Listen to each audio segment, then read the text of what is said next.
Sir, ഈ കുടുംബവാഴ്ച എല്ലാ മേഖലകളിലുമുണ്ട്.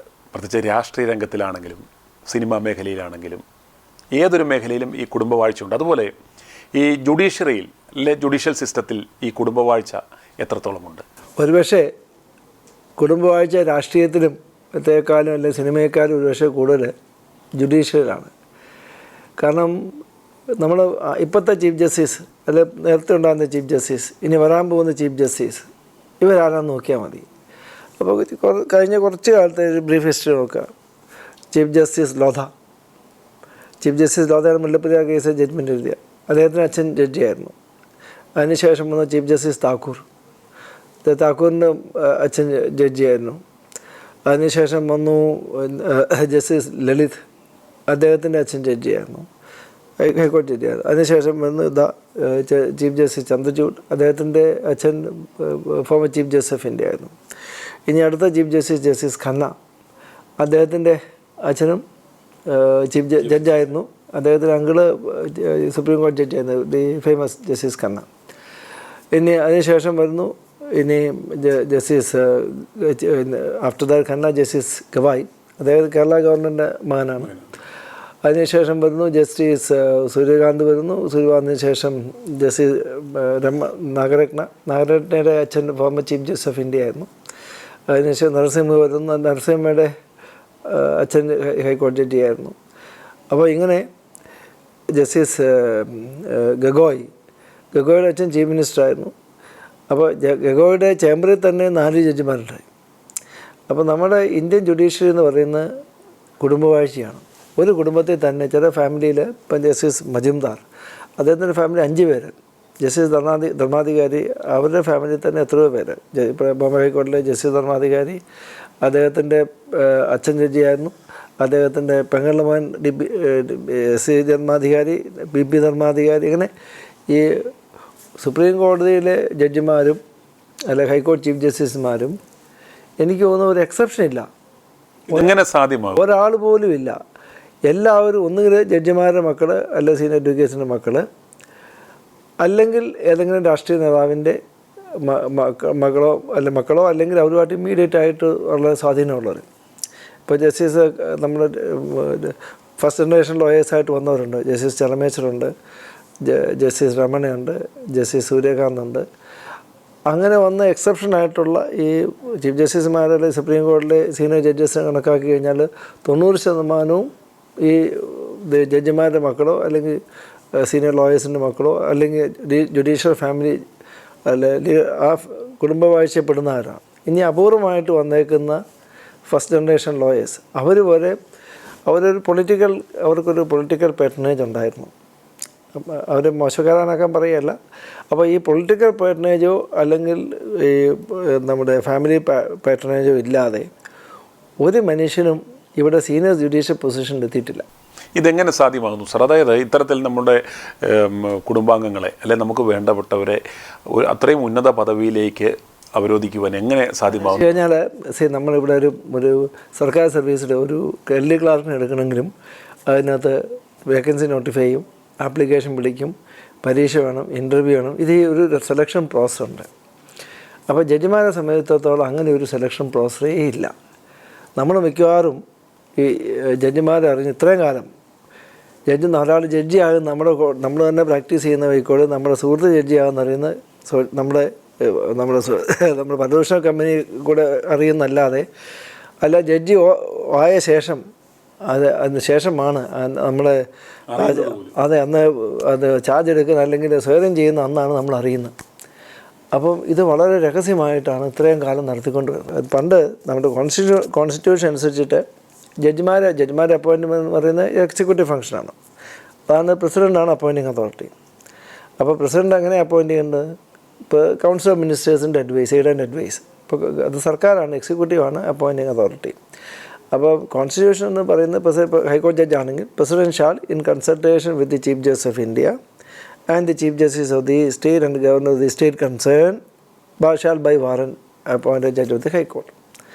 അതുപോലെ തന്നെ സുപ്രീം കോടതി ജഡ്ജിമാരെ ആണെങ്കിൽ president shall appoint in consultation with the sub judges of the supreme court or high courts. അപ്പോൾ ഒരു കൺസൾട്ടേഷൻ പ്രോസസ്സ് മാത്രമേ ഈ കോൺസ്റ്റിറ്റ്യൂഷൻ ഉദ്ദേശിക്കുന്നുള്ളൂ. അപ്പോൾ പിന്നെ ഒരു പ്രാക്ടീസ് എന്ന് വെച്ച് കഴിഞ്ഞാൽ ചീഫ് ജസ്റ്റിസുമാർ ഒരു പേരയക്കും, അത് ഗവൺമെൻറ് മിക്കവാറും അതൊക്കെ അക്സെപ്റ്റ് ചെയ്ത് അങ്ങനെയാണ് ഒരു ട്രഡീഷൻ ഉണ്ടായിട്ടുള്ളത്. അപ്പോൾ ഇതിന് എല്ലാം ഒരു 1981 ദി ഫസ്റ്റ് ജഡ്ജസ് കേസ് വരുന്നത്. അപ്പോൾ അവിടെ SP ഗുപ്താസ് കേസ് എന്ന് പറയും. അപ്പോൾ SP ഗുപ്താസ് കേസിൻ്റെ ആധാരം എന്ന് വെച്ച് കഴിഞ്ഞാൽ അന്നത്തെ ചില ഹൈക്കോടതി ജഡ്ജിമാർ അവരെ ടെമ്പററി അപ്പോയിൻമെൻറ്റ് അല്ലെങ്കിൽ അത് കൺഫേം ചെയ്തില്ല.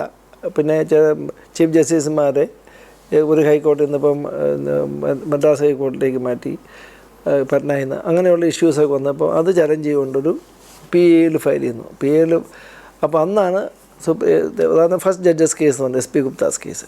അതായത് സുപ്രീം കോടതി പറഞ്ഞു 4:3 സുപ്രീം കോടതി പറഞ്ഞു the opinion of the Chief Justice of India is only, Chief Justice is one of the consultees. So his opinion is just like any other opinion. It is for the government to accept it or not to accept it.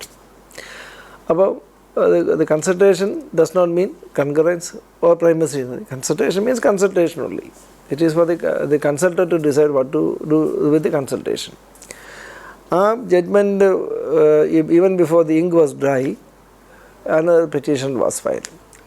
അതാണ് സ്കോറ, supreme കോടതി advocate record അസോസിയേഷനാണ് petition file ചെയ്യുന്നത്. അതിനകത്ത് file തീരുമാനമാണ് അതിനകത്ത് പ്രധാനമായിട്ട് അതിനകത്ത് റോളുണ്ടായത്. അപ്പോൾ petition file ചെയ്തു.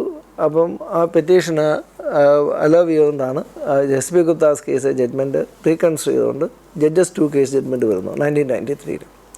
അപ്പോൾ 93 ഞാൻ ജഡ്ജ്മെൻറ്റ് വായിക്കാനുള്ള കാരണം വെച്ച് കഴിഞ്ഞാൽ, അപ്പോൾ എന്നോട് വളരെ പ്രായ വ്യത്യാസമുണ്ട്, എന്നാലും എന്നോട് സ്നേഹിതമായിരുന്നു ജസ്റ്റിസ് നാരായണൻ നമ്പ്യാർ.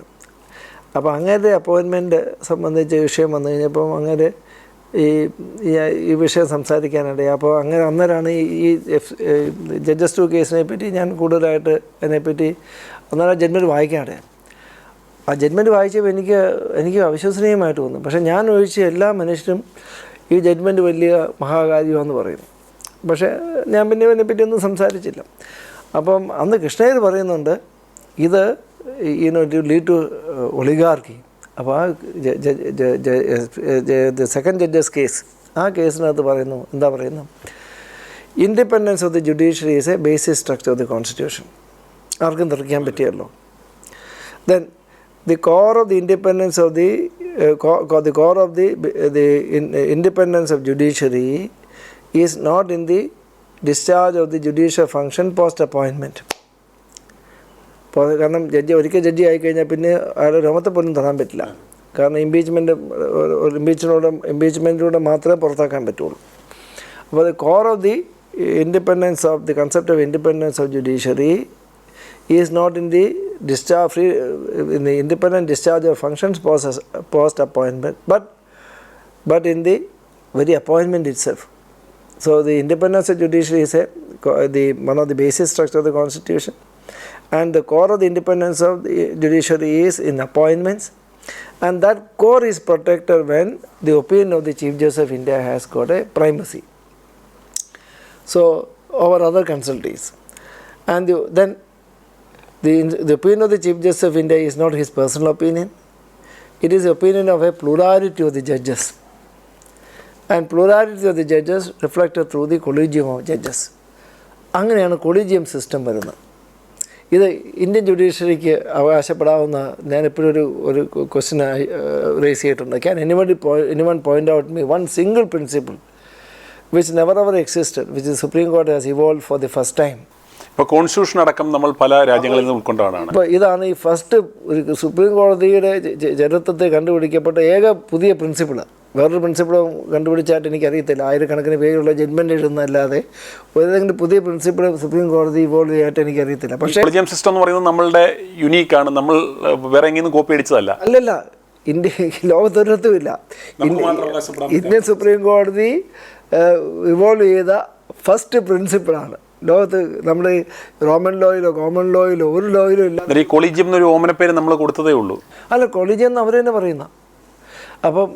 അപ്പോൾ president shall in consultation with the chief justice of India and the Chief Justice and the Governor of the state concerned shall by warrant appoint a judge of the High Court എന്നുള്ളതിന് പകരം മാറി അത് കോൺസ്റ്റിറ്റ്യൂഷനെ rewrite ചെയ്തു.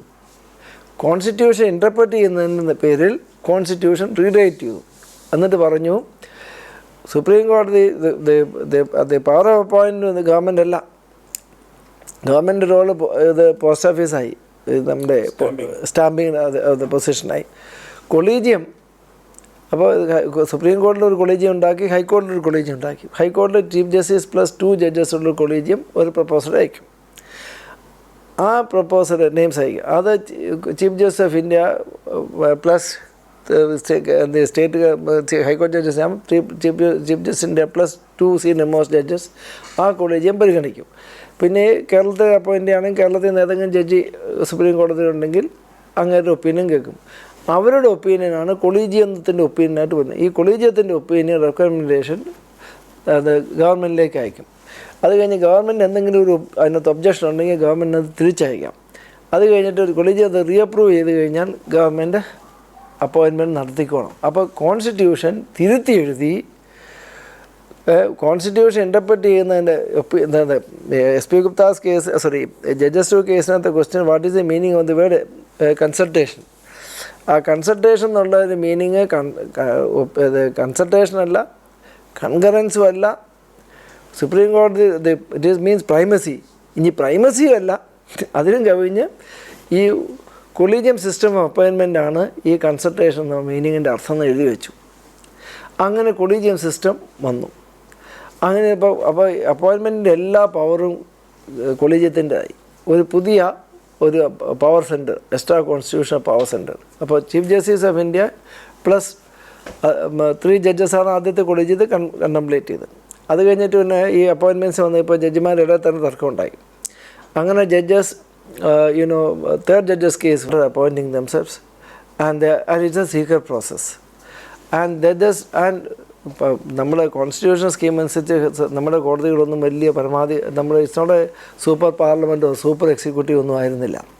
ഇപ്പോൾ PAL ഉപയോഗിച്ച് ഈ പവറെല്ലാം government powers എല്ലാം കോടതി കുറേശ്ശെ കയ്യേറി. And today the court is a supreme parliament, supreme executive all at once. അങ്ങനത്തെ ലോകത്തിലെ ഏറ്റവും പവർഫുള്ളായ കോടതിയാണെന്ന് പറയുന്നത്. ഇങ്ങനെ അധികാരം ഗ്രാബ് ചെയ്താണ് അത് PAL ഉപയോഗിച്ചിട്ട്. അങ്ങനെ അധികാരമെല്ലാം കയ്യേറി കഴിഞ്ഞപ്പോഴേക്കും ഇത് ചോദ്യം ചെയ്യാൻ ആരാ പറയേണ്ടത്? ഇത് എന്തെങ്കിലും പറയേണ്ടതെന്ന് പറഞ്ഞാൽ അറ്റോർണി ജനറലൊക്കെയാണ്. ഇവരാരും ഒന്നും പറയില്ല. കാരണം അവർക്ക് അങ്ങനെ പറഞ്ഞിട്ട് അവർക്ക് പേഴ്സണലായിട്ടൊരു ബെനിഫിറ്റ് ഇല്ല. അവരെപ്പോഴും കോടതിയെ സപ്പോർട്ട് ചെയ്ത് ജഡ്ജിമാരെ സപ്പോർട്ട് ചെയ്ത് ആ രീതിയിലേ സംസാരിക്കുകയുള്ളൂ. അപ്പോൾ അങ്ങനെ ഗവൺമെൻറ് പവേഴ്സ് എല്ലാം കോടതിയിലേക്ക് വന്നു. കോടതിയിൽ ഒരിക്കലും വരാണ്ടാത്ത വിഷയങ്ങൾ, കോടതിക്ക് ഒരു അധികാരവും ഇല്ലാത്ത വിഷയങ്ങൾ, issues of governance, issues of policy, ഇതെല്ലാം കോടതിയിൽ വരാൻ തുടങ്ങി. അപ്പോൾ എല്ലാ കോടതികളിനകത്തും PAL ബെഞ്ച്, ചീഫ് ജസ്റ്റിസിൻ്റെ ബെഞ്ചിൻ്റെ പ്രധാന ജോലി PAL കേൾക്കുകയാണ്. അപ്പോൾ ഇത് വലിയൊരു വക്കീലന്മാരെ സംബന്ധിച്ചാണ് ഇത് തന്നെ ഇൻഡസ്ട്രി ആക്കിയ ഒരു വിഭാഗം വക്കീലന്മാരുണ്ട്. അവർക്ക് പേരും പെരുമയും ഉണ്ടാക്കാനും ഒക്കെ വലിയൊരു മറ്റു ഒരുപാട് പ്രോഫിറ്റും ഇതിൻ്റെ PALൻ്റെ പേര് ഒരുപാട് അഴിമതിയും നടക്കുന്നുണ്ട്. വക്കീലന്മാർ, ജഡ്ജിമാരെ പറ്റിയൊന്നും ഞാൻ പറയില്ല, വേണ്ടാത്ത കോലാഹലത്തിലൊന്നും ഞാനില്ല. അപ്പോൾ ഇങ്ങനെയാണ് ഈ സിസ്റ്റം വന്നത്. അപ്പോൾ ഇത് കഴിഞ്ഞപ്പോഴേക്കും അപ്പം ഇത് നമ്മൾ ജഡ്ജസ് അപ്പോയിൻമെൻറ്റ് ഞാൻ ധൈര്യമായിട്ട് തന്നെ പറയുകയാണ്. എനിക്ക് എല്ലാ സ്റ്റാറ്റിസ്റ്റിക്സും ഉണ്ട്. ഞങ്ങളുടെ സ്റ്റഡീസ് നടത്തിയിട്ടുണ്ട്, ഡേറ്റാസ് എടുത്തിട്ടുണ്ട്, ഞാൻ പ്രോജനി ചാർട്ട് തയ്യാറാക്കിയിട്ടുണ്ട്, അത് പബ്ലിഷ് ചെയ്തിട്ടുണ്ട്. അപ്പോൾ collegium appointed mostly their kith and kin. ജഡ്ജിമാരും അവരുടെ ബന്ധുക്കളും അവരുടെ ജൂനിയേഴ്സിനും അവർക്ക് വേണ്ടപ്പെട്ടവരെ മാത്രമാണ് ഈ കൊളീജിയം അപ്പോയിൻറ്റ് ചെയ്തേക്കുന്നത്. പിന്നെ കുറച്ച് ഡിസ്ട്രിക്ട് കോർട്ടിൽ നിന്നുള്ള പ്രൊമോഷനൊക്കെ അവരെല്ലാം നാച്ചുറൽ അവർക്ക് ഒരു മെറിറ്റിൻ്റെ ബേസിൽ വന്നിട്ടുണ്ടാകും, സീനിയോറിറ്റി ബേസിൽ വന്നിട്ടുണ്ടാകും. പക്ഷേ അവരെല്ലാം ജൂനിയർ ജഡ്ജസാണ്, അവരങ്ങ് മുകളിലേക്ക് പോകുന്നില്ല. ഈ സുപ്രീം കോടതിയിലെ കൊളീജിയം, ഹൈക്കോടതിയിലെ കൊളീജിയം, ചീഫ് ജസ്റ്റിസുമാരും ഹൈക്കോടതിയിലെയും സുപ്രീം കോടതിയിലേക്ക് ആകുന്നത് ഈ ജഡ്ജിമാരുടെ മക്കളോ ബന്ധുക്കളോ അല്ലെങ്കിൽ സീനിയർ അഡ്വക്കേറ്റ്സിൻ്റെയോ അങ്ങനെ പവർഫുൾ അല്ലെങ്കിൽ മന്ത്രിമാരോ ചീഫ് മിനിസ്റ്റേഴ്സിൻ്റെയോ അങ്ങനെയുള്ള പവർഫുള്ളായിട്ടുള്ള ആളുകളുടെ ബന്ധുക്കൾ മാത്രമേ ഈ രീതിയിൽ കൊളീജിയൻ സിസ്റ്റത്തിനകത്ത് ജഡ്ജിമാരായിട്ട് അപ്പോയിൻ്റ് ചെയ്യപ്പെട്ടുള്ളൂ. ഇപ്പോൾ ഞാൻ 55 വയസ്സിൻ്റെ ആളെ ഹൈക്കോടതി ജഡ്ജി ആക്കിയ ആളങ്ങ് എത്തൂല. 40 വയസ്സ് ഹൈക്കോടതി ജഡ്ജി ആക്കി കഴിഞ്ഞാൽ നിങ്ങൾ retire as A chief justice of India. അപ്പോൾ ജഡ്ജസ് അപ്പോയിൻമെൻറ്റ് എന്ന് പറയുന്നത് I can openly say it is nothing but nepotism, favouritism. അപ്പോൾ ഇതങ്ങനെ ഒരു ആശയം വലുതായിട്ട് വന്നു. എന്നാൽ ഇതുകൊണ്ടുണ്ടാകുന്ന ഇപ്പോൾ ഇന്ത്യൻ ജുഡീഷ്യറിയിൽ ഇതുണ്ടാക്കുന്ന ദോഷവശങ്ങൾ അതിൻ്റെ ഇനി രണ്ട് സൈഡും കാണുമല്ലോ, ഇതിന് ഗുണമോ ഇതിൻ്റെ രണ്ട് സൈഡും എന്ന് പറയാം, ഇതിൻ്റെ ദോഷവശങ്ങളും ഗുണവശവും പറയാമോ? ദോഷവശങ്ങൾ മാത്രമുള്ളത് കൊണ്ടാണ്, ഗുണവശങ്ങൾ ആരും പറഞ്ഞിട്ടില്ല എൻ്റെ അറിവിൽ. ഗുണവശങ്ങൾ ഇപ്പോൾ ഞാൻ സീനിയർ അഡ്വക്കേറ്റാണ്, എൻ്റെ മോനെ എഡ്ജി ആക്കാം, ബന്ധുവിനെ എഡ്ജി ആക്കാം, അങ്ങനെയൊക്കെയുള്ള ഗുണവശങ്ങളുണ്ട് വ്യക്തികൾക്ക്. അല്ലാതെ സമൂഹത്തിനോ രാജ്യത്തിനോ ഒരു ഗുണവശം ഉണ്ടായില്ല. ഒരു ഗുണവശം ഉണ്ടെന്ന് ഓപ്പണായിട്ട് ആരും പറഞ്ഞ് ഞാൻ കേട്ടിട്ടില്ല ഇന്നേ വരെ. അപ്പോൾ ഇത് തീർച്ചയായിട്ടും തെറ്റാണെന്ന് ജനങ്ങൾക്ക് നമ്മുടെ രാജ്യത്തിന് മനസ്സിലായി. അതുകൊണ്ടാണ് നാഷണൽ ജുഡീഷ്യൽ അപ്പോയിൻമെൻറ്റ്സ് കമ്മീഷൻ അത് ബില്ല് കൊണ്ടുവരുന്നു, ബില്ല് പാസ്സാക്കി. Constitution 99 amendment act was enacted in 2014 Modi government വന്നപ്പം. Modi government judicial appointments commission എന്ന് പറയുന്നത് 89 തൊട്ട് നമ്മുടെ ഗോസ്വാമിയുടെ കാലത്ത് തൊട്ട് തന്നെ ഈ ഡിസ്കഷൻ ഉണ്ടായിരുന്നു. അപ്പോൾ ഗോസ്വാമി 89 അങ്ങനെ മരിച്ചു, മറ്റ് യൂണിയൻ ലോ മിനിസ്റ്ററായിരുന്നു, മറ്റ് അദ്ദേഹം നല്ലൊരു വക്കീൽ കൂടിയായിരുന്നു. അങ്ങനെയാണ് ജുഡീഷ്യൽ അപ്പോയിൻമെൻറ്റ്സ് കമ്മീഷൻ എന്ന് പറയുന്നത് 1989 ഒരു ബില്ലൊക്കെ കൊണ്ടുവന്നു. അത് പിന്നീട് അങ്ങനെ മരിച്ചു, ഒരു കാർ ആക്സിഡൻറ്റ്, ലോറി ആക്സിഡൻറ്റ് മരിച്ചു, കാർ ആക്സിഡൻറ്റ് മരിച്ചു പോയി. അതിനുശേഷം പിന്നീട് ഉണ്ടായില്ല. അത് കഴിഞ്ഞ് വീക്ക് ഗവൺമെൻറ് ആവുമെന്ന് അന്നേരം കോടതിയുടെ അധികാരം കൈയേറി.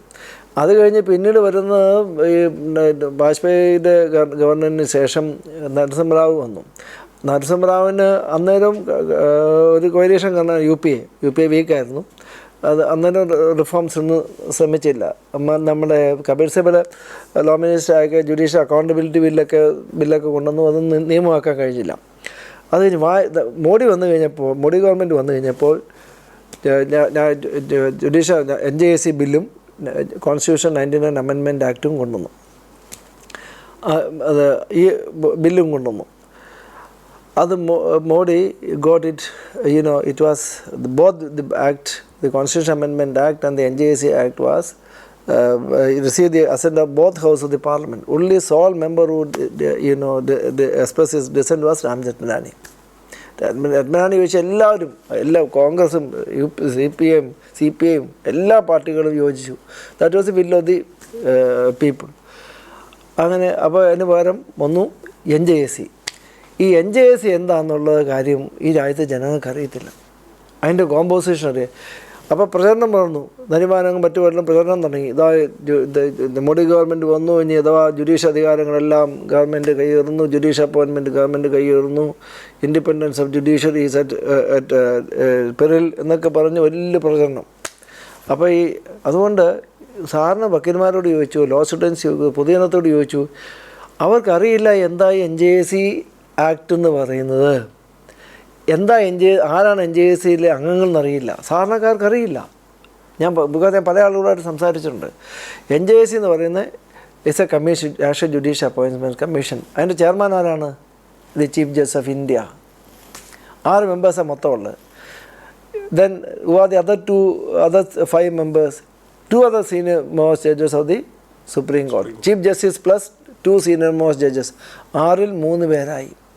Then 2 other members to be selected from by a committee consisting of the Prime Minister, the Leader of the Opposition and the Chief Justice of India. അപ്പോൾ അവർ 3 പേര് ഈ കമ്മിറ്റിയാണ്.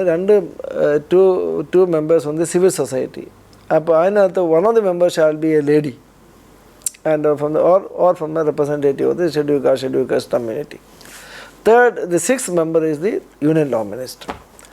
അപ്പോൾ ഇത് ആരോടും ഈ കമ്മീഷൻ ഈ കമ്മീഷൻ വന്നിരുന്നെങ്കിൽ കമ്മീഷൻ വേക്കൻസി നോട്ടിഫൈ ചെയ്ത് തന്നെ, ആപ്ലിക്കേഷൻസ് ഇൻവൈറ്റ് ചെയ്ത് തന്നെ, സെലക്ഷൻ പ്രോസസ്സ് ഉണ്ടായതിന്, ട്രാൻസ്പെറൻറ്റ് സെലക്ഷൻ പ്രോസസ്സ് ഉണ്ടായതിന്, UPSCയിലൊക്കെ നമ്മൾ IAS IPS ഓഫീസർമാരെ അപ്പോയിൻറ്റ് ചെയ്യുന്നവരുടെ കാര്യം നടന്നേനെ. അപ്പോൾ ഈ കമ്മീഷൻ വരുമ്പോഴേക്കും ചില ആളുകൾ വേവലാതി കൊണ്ടു. ഉടനെ ഇത് സത്യം ആരും അറിയുന്നില്ല, സത്യം ഒരു പത്രത്തിലും വരുന്നില്ല. ജുഡീഷ്യൽ ഇൻഡിപെൻഡൻസ് ഓഫ് ജുഡീഷ്യറി എന്നുള്ളതാണ് വരുന്നത്. അങ്ങനെ ഒരു അന്നേരം വീണ്ടും ഈ സ്കോറാന്ന് പറഞ്ഞ സുപ്രീം കോടതി അഡ്വക്കേറ്റ് അസോസിയേഷനെ യൂട്ടിലൈസ് ചെയ്തു. It's made as a pawn. നരിമാനെ കൂടി ഒരു പെറ്റീഷൻ ഫയൽ ചെയ്തു. ആ പെറ്റീഷൻ സുപ്രീം കോടതി ആ പെറ്റീഷന് അലോ ചെയ്തുകൊണ്ട് പറഞ്ഞു, NJAC, the National Judicial Appointments Commission Act and the Constitution 19 Amendment Act is unconstitutional. എന്താ കാരണം പറഞ്ഞ്, it infringes, violates the basic structure of the Constitution. അപ്പോൾ ഈ നാഷണൽ ജുഡീഷ്യൽ അപ്പോയിൻമെൻറ്റ് കമ്മീഷൻ ഒരു ഇൻഡിപെൻഡൻറ്റ് കമ്മീഷൻ വിച്ച് അത് ഈ ജഡ്ജിമാരെ സെലക്ട് ചെയ്യാനുള്ള ഒരു ട്രാൻസ്പെറൻറ്റ് ഇൻഡിപെൻഡൻറ്റ് കമ്മീഷൻ ഇന്ത്യയുടെ ഭരണഘടനയുടെ ബേസിക് സ്ട്രക്ചർ തകർക്കുന്നു എന്നാണ് വിധി. അപ്പോൾ അതിൻ്റെ കാരണം എന്നാണ്, ഞാൻ വീണ്ടും പറയുകയാണ്, റിപ്പീറ്റ് ചെയ്യാൻ ക്ഷമിക്കണം. Independence of judiciary is basic structure. The core of the independence is in appointments, not the independence to perform your duty after appointment. Post appointment independence അല്ല, അത് പ്രൊട്ടക്റ്റഡ് ആണ്. ജഡ്ജി സാലറിയോ ജഡ്ജിയുടെ ടേംസ് ആൻഡ് കണ്ടീഷൻസ് ഒന്നും alter ചെയ്യാൻ പറ്റില്ല, remove ചെയ്യാനും പറ്റില്ല. അപ്പോൾ core of appointment is in the appointment and that core is preserve when the opinion of the chief justice of India has given primacy. And the opinion of the Chief Justice of India is not his personal opinion, it is the opinion of the plurality of the judges, and the plurality of the judges' opinion has to be in the ascertained by the collegium of judges. അങ്ങനെ collegium വന്നു. അപ്പോൾ independence collegium-ആണ് the basic structure of the constitution. അതുകൊണ്ട് ഏതൊരു ഭരണഘടനാ amendment വരുന്ന collegium ഇല്ലാതാക്കിക്കൊണ്ട് ഏതൊരു transparent ആയിട്ടുള്ള appointment system വന്നാലും അത് ഇന്ത്യയുടെ ബേസിക് സ്ട്രക്ചറിനെ അഫക്റ്റ് ചെയ്യുന്നു. ഇതാണ് വിധി. ഈ 1064 പേരുള്ള 1034 പേരുള്ള ജഡ്ജ്മെൻറ്റ് ഈ ഇത്രയും അബദ്ധം, ഇത്രയും തോന്നിയാസം ഈ 1034 പേര് എഴുതിക്കൊണ്ട് സാധാരണക്കാരും വായിച്ചിട്ടില്ല, മനസ്സിലാക്കിയിട്ടുമില്ല. എത്ര വക്കീലന്മാർ വായിച്ചിട്ട്, എത്ര പത്രക്കാർ വായിച്ചിട്ട്, എത്ര പേര് കാര്യങ്ങൾ മനസ്സിലാക്കിയിട്ടുണ്ട്. അതേസമയം അതാണ് മറുസൈഡ് മോഡി ഗവൺമെൻറ്റാണ് ഇന്ത്യയുടെ ജുഡീഷ്യൽ സ്വാതന്ത്ര്യം എല്ലാം എടുത്തു കളയുന്നു, ജുഡീഷ്യൽ അപ്പോയിൻമെൻറ്റ് ഇൻ്റർഫിയർ ചെയ്യുന്നു എന്നും പറഞ്ഞുകൊണ്ട് വലിയൊരു പ്രകടനം നടത്തി. അപ്പോൾ എനിക്ക് എൻ്റെ ഇൻവോൾവ്മെൻ്റ് എന്ന് വെച്ച് കഴിഞ്ഞാൽ ഈ NJAC സപ്പോർട്ട് ചെയ്തുകൊണ്ട് ഞാൻ ഒറ്റ ഒരാൾ മാത്രമേ ഉണ്ടായിരുന്നു. പ്രശാന്ത് ഭൂഷണൊക്കെ എല്ലാവരും ഇതിനെതിരെയാണ്. അപ്പോൾ ഞാൻ 2 ഇഷ്യൂ റേസ് ചെയ്തു. ഒന്ന്, ഇത് ആരുടെ ഫണ്ടമെൻ്റൽ റൈറ്റാണ് വയലേറ്റ് ചെയ്ത് പെറ്റീഷൻ എങ്ങനെ നിൽക്കുക? ആർട്ടിക്കിൾ 32 അനുസരിച്ച് സുപ്രീം കോടതി ഒരു പെറ്റീഷൻ ഫയൽ ചെയ്യണമെങ്കിൽ ഫസ്റ്റായിട്ട് പറയണം എൻ്റെ ഫണ്ടമെൻ്റൽ റൈറ്റ് വയലേറ്റ് ചെയ്തു. ഫണ്ടമെൻ്റൽ റൈറ്റ് വയലേറ്റ് ചെയ്താൽ മാത്രമേ നേരിട്ട് സുപ്രീം കോടതിയിൽ പോകാൻ പറ്റുള്ളൂ. അപ്പം ആരുടെയും ഫണ്ടമെൻ്റൽ റൈറ്റ് വയലേറ്റ് ചെയ്യുന്ന ആരും പറയുന്നുമില്ല. ഇനി പെറ്റീഷൻ മെയിൻറ്റൈനബിൾ ആണെങ്കിൽ രണ്ടാമത്തെ കാര്യം ആരെയാണ് കേൾക്കേണ്ടത്? ആരൊക്കെയാണ് ഇന്നത്തെ കക്ഷികളായിരിക്കേണ്ടത്? അപ്പോൾ സുപ്രീം കോടതി അഡ്വക്കേറ്റ്സിനാണെങ്കിൽ സുപ്രീം കോടതി അഡ്വക്കേറ്റ് അസോസിയേഷന് മാത്രം കേട്ടാൽ മതിയോ? ഇവിടെ അഡ്വക്കേറ്റ്സ് എവിടെയെല്ലാം ഉണ്ട്, മദ്രാസിലുണ്ട്, കൊച്ചിയിലുണ്ട്, ബോംബെയിലുണ്ട്, ഇവരെല്ലാം കേൾക്കണ്ടേ? ഈ ഇൻസ്റ്റിറ്റ്യൂഷൻ ഓഫ് ജുഡീഷ്യറി എന്ന് പറഞ്ഞാൽ വക്കീലന്മാർക്ക് വേണ്ടിയാണ്. Who are the real stakeholders? The public at large. അപ്പോൾ അവരെ കേൾക്കാതെ ഇങ്ങനെ ഒരു പെറ്റീഷൻ മെയിൻറ്റൈനബിൾ അല്ല. അങ്ങനെയാണെങ്കിൽ നിങ്ങൾ നമ്മൾ റെപ്രസെൻറ്റേറ്റീവ് സൂട്ടായിട്ട് കണക്കാക്കി അത് representative president public notice issue ചെയ്യണം. അപ്പോൾ ഇതൊന്നും കേസ് കേൾക്കുന്ന ജഡ്ജിമാർക്കോ അവിടെ ഇതിനു വേണ്ടി ആർഗ്യ ചെയ്യുന്ന സർക്കാരിന് വേണ്ടിയും സർക്കാരിനെതിരായിട്ടും ആർഗ്യ ചെയ്യുന്ന വക്കീലന്മാർക്കോ താല്പര്യമില്ല. സർക്കാരിന് വേണ്ടി അപ്പയർ ചെയ്യുന്ന ആരാണ്? പല സ്ഥലത്തെ അഡ്വക്കേറ്റ് ജനറലും മറ്റു വക്കീലന്മാരും. അവർ സർക്കാരിൽ നിന്ന് ഫീസും വാങ്ങിച്ചിട്ട് അവരെല്ലാം ഉള്ളിൻ്റെ ഉള്ളിൽ NJACക്ക് എതിരാണ്. അവരെല്ലാം കൊളീജിയത്തിന് അനുകൂലമാണ്. കാരണം കൊളീജിയം വന്നാലേ ഞങ്ങളുടെ കാര്യങ്ങൾ നടക്കുള്ളൂ. എൻ്റെയും വേണ്ടപ്പെട്ടവരെയൊക്കെ വേണ്ട അപ്പോയിൻമെൻറ്റ് സാധിക്കണമെങ്കിൽ കൊളീജിയം വേണം. അപ്പോൾ NJACയെ സപ്പോർട്ട് ചെയ്യാൻ വേണ്ടി ആരും ഉണ്ടായിരുന്നില്ല. ഈ അന്നത്തെ അറ്റോർണി ഉണ്ടായിരുന്ന മുഗൾ റഹോട്ട്കി അങ്ങനെ പല പ്രാവശ്യം പറഞ്ഞു, നിങ്ങൾ മെയിൻറ്റൈനബിലിറ്റി റേസ് ചെയ്തു, ഇതെങ്ങനെ പെറ്റീഷൻ മെയിൻറ്റൈനബിളാണ്, ആരുടെ ഫണ്ടമെൻ്റൽ റൈറ്റാണ് വയലേറ്റ് ചെയ്തത്. പക്ഷേ അദ്ദേഹം ചോദിക്കാൻ തയ്യാറായിട്ടില്ല. അപ്പോൾ അങ്ങനെ ഈ പാർലമെൻ്റ് എടുത്ത തീരുമാനം 21 സ്റ്റേറ്റ് അസംബ്ലീസ് റാറ്റിഫൈ ചെയ്ത ഈ കോൺസ്റ്റിറ്റ്യൂഷൻ അമെൻമെൻറ്റ് 4 ജഡ്ജിമാർ കുര്യൻ ജോസഫ് കൂടി അത് റദ്ദാക്കി. ചരമേശ്വരൻ മാത്രമേ അത് സപ്പോർട്ട് ചെയ്യാറുള്ളൂ. അതാണ് സ്ഥിതി. അപ്പോൾ ജഡ്ജിമാരെ അപ്പോയിൻറ്റ് ചെയ്യുന്നു. ഇപ്പം ട്രാൻസ്പെറൻസിയുടെ പേരിൽ ഈ സെലക്ഷൻ കൊളീജിയത്തിൻ്റെ തീരുമാനം ഒന്ന് പബ്ലിഷ് ചെയ്യും. അതുകൊണ്ടെന്താ കാര്യം? ഞങ്ങൾ ഇനിയാളെ റെക്കമെൻഡ് ചെയ്യുന്നുവെന്ന് അത് ഇത്രയും എന്നിട്ട് അതിന് വലിയ പബ്ലിസിറ്റി കൊടുക്കും. ഞങ്ങൾ വലിയ ട്രാൻസ്പെറൻ്റാണ്. ഒരു ട്രാൻസ്പെറൻസി ഇല്ല. ഈ ഒരു ട്രാൻസ്പെറൻസി നമുക്ക് കൊണ്ടുവരുവാൻ എന്താണ് ഒരു സൊല്യൂഷൻ? എന്താണ് ജനങ്ങളെ പറയണം. നിങ്ങൾ വക്കീലന്മാർ ഇറങ്ങുമെന്ന് വിചാരിച്ചാൽ അതൊന്നും നടക്കത്തില്ല. കാരണം ഞാൻ മുമ്പേ പറഞ്ഞില്ലേ, കൊളീജിയം വന്നതിന് ശേഷം ജഡ്ജസ് അപ്പോയിൻറ്റ് ദംസെൽസ്. ഏതൊരു അഡ്വക്കേറ്റ് 30 വയസ്സ് 35 വയസ്സുള്ള ഏത് വക്കീലിനോട് ചോദിച്ചു കഴിഞ്ഞുകൊണ്ട് എല്ലാവർക്കും അവരെ കുറ്റം പറയാനൊക്കെ ഒന്നേ ജഡ്ജി കാണും, അല്ല സീനിയർ അഡ്വക്കേറ്റ് ആണ്. ഇത് രണ്ടും അല്ലെങ്കിൽ നിങ്ങൾ ആരുമല്ല. അതുകൊണ്ട് കമ്മാന്നൊരു വാക്ക് പറയൂല. ഒരു സ്ഥലത്ത് ഒരു അഡ്വക്കേറ്റ്സിൻ്റെ സ്ഥിതി എന്ന് പറഞ്ഞാൽ വളരെ ദയനീയമാണ്. അഭിഭാഷകർക്കിടെ യാതൊരു ഇൻഡിപെൻഡൻസും ഇല്ല. അവരൊരുമാതിരി എല്ലാ സ്ലേവറി എന്നുള്ള സ്ഥിതിയാണ്. അല്ല, ഇവരെല്ലാം ഒരു പരിധി വരെ ഒരു വിധേയരാക്കാൻ ഈ ഒരു കൊളീജിയം സിസ്റ്റം കൊണ്ട് സാധിക്കുന്നു. അബ്സല്യൂട്ട്ലി. അപ്പോൾ കൊളീജിയം വരുമ്പോൾ ഞാനിപ്പം കറപ്ഷൻ എന്നുള്ള വിഷയം അത് നമുക്ക് എത്ര കാലം നമുക്കത് പൊതിഞ്ഞു വെക്കാൻ പറ്റും? ഈ നമ്മുടെ ജഡ്ജിമാരെല്ലാം ഒരു ചെറിയൊരു ഒരു സ്മോൾ പൂൾ ആകുമ്പോൾ അതും ഇപ്പം മറ്റ് പല ഹൈക്കോടതിയും പറയുന്നത് ഇവിടുത്തെ ഞാൻ പ്രാക്ടീസ് ചെയ്യുന്നു ഇവിടെ, ഞാൻ ഇവിടുത്തെ ജഡ്ജിയാവുന്നു, എൻ്റെ സുഹൃത്തുക്കളൊക്കെ എല്ലാവരും. അപ്പോൾ ഇത് കേരള ഹൈക്കോടതിയൊക്കെ ക്ലീൻ ആയിരിക്കാം, മറ്റേ പല സ്ഥലത്തും ഒരുപാട് സ്റ്റോറീസ് കേൾക്കുന്നു, ഒരുപാട് കഥ. ബോംബെയിലാണെങ്കിൽ എന്തുമാത്രം കഥകൾ കേൾക്കുന്നു, എന്തുമാത്രം കാര്യങ്ങൾ ഞങ്ങളൊക്കെ അറിയപ്പെടുന്നു. അങ്ങനെ പല വിധത്തിലുള്ള ആശയമാണ് കറപ്ഷൻ.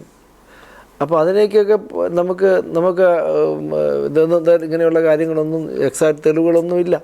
ഇനി തെളിവുകളുണ്ടായിട്ട് തന്നെ കാര്യം. നമ്മളിപ്പോൾ ഒരു ജഡ്ജിയുടെ കേസ് വാങ്ങിക്കുന്ന നമ്മൾ കണ്ണുകൊണ്ട് കണ്ട് വല്ല യൂട്യൂബിൽ ഇടാം, എന്നിട്ട് അങ്ങനെ വല്ലതും ചെയ്യാമെന്നല്ലാതെ ഒരു അലിഗേഷൻ പോലും നമുക്ക് അന്വേഷിക്കാൻ പറ്റില്ല. ഇനി ഉണ്ടെന്ന് വിചാരിച്ചാലും പ്രൈവറ്റായിട്ട് ഞാൻ ഇൻസ്റ്റൻസ് പറഞ്ഞല്ലോ, നമ്മൾ ഒരു ജഡ്ജിക്കെതിരെ ഒരു കംപ്ലയിൻറ്റ് ഫയൽ ചെയ്യാനുള്ള സിസ്റ്റം ഇല്ല.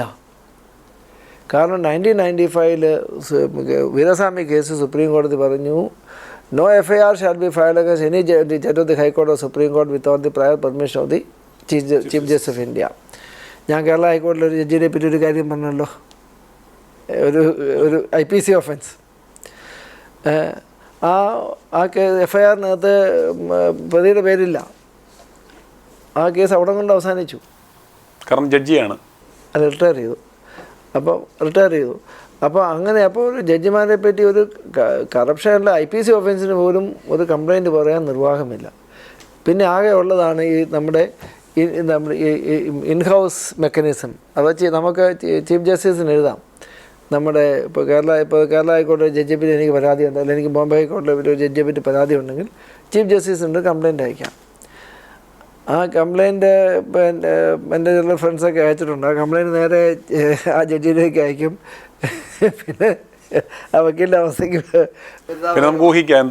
അപ്പോൾ ചീഫ് ജസ്റ്റിസ് ഓഫ് ഇന്ത്യക്ക് ഒരു കംപ്ലയിൻറ്റ് അയച്ചു കഴിഞ്ഞാൽ ചീഫ് ജസ്റ്റിസ് ഓഫ് ദി ഹൈക്കോടതിയാണ് ചീഫ് ജസ്റ്റിസ് ഓഫ് ഇന്ത്യക്ക് അയക്കാം. അപ്പോൾ അങ്ങനെ ഇൻഹൗസ് മെക്കാനിസം എന്ന് പറയുന്നത് സ്റ്റാറ്റ്യൂട്ടറി ഒന്നുമല്ല, അത് ഒന്നും വർക്കബിളല്ല. അപ്പോൾ ഇന്നത്തെ സ്ഥിതിയിൽ നമുക്ക് ഹൈക്കോടതി സുപ്രീം കോടതി ജഡ്ജിമാരെ സംബന്ധിച്ചിടത്തോളം ഒരു അക്കൗണ്ടബിലിറ്റി ഇല്ല. അവർക്ക് എന്ത് വേണമെങ്കിലും ചെയ്യാം, ആരും ചോദിക്കാനില്ല. ആരെങ്കിലും ചോദിക്കാനിറങ്ങിയാൽ അവൻ്റെ അവസാനമാണ്. അതുകൊണ്ട് തന്നെ ആരും ചോദിക്കില്ല. ഞാൻ പല വിഷയങ്ങളിൽ ഞാൻ ബോംബെ ഹൈക്കോടതി ചീഫ് ജസ്റ്റിസിൻ്റെ എന്നൊക്കെ ചെറിയ കത്തുകളൊക്കെ അയച്ചു. അതുകൊണ്ട് എനിക്ക് ഒരുപാട് ബുദ്ധിമുട്ടുണ്ടായി. അപ്പോൾ അതുകൊണ്ട് ഞാനും അങ്ങനെയുള്ള കാര്യങ്ങളിലൊന്നും അധികം ഇടപെടുന്നില്ല. Thank you, sir. Thank you. i2i News, an eye for truth. i2i News subscribe ചെയ്തിട്ടില്ലാത്തവർ ഇപ്പോൾ തന്നെ സബ്സ്ക്രൈബ് ചെയ്യുക. നോട്ടിഫിക്കേഷൻ ലഭിക്കുവാൻ ബെൽ ബട്ടണും അമർത്തുക.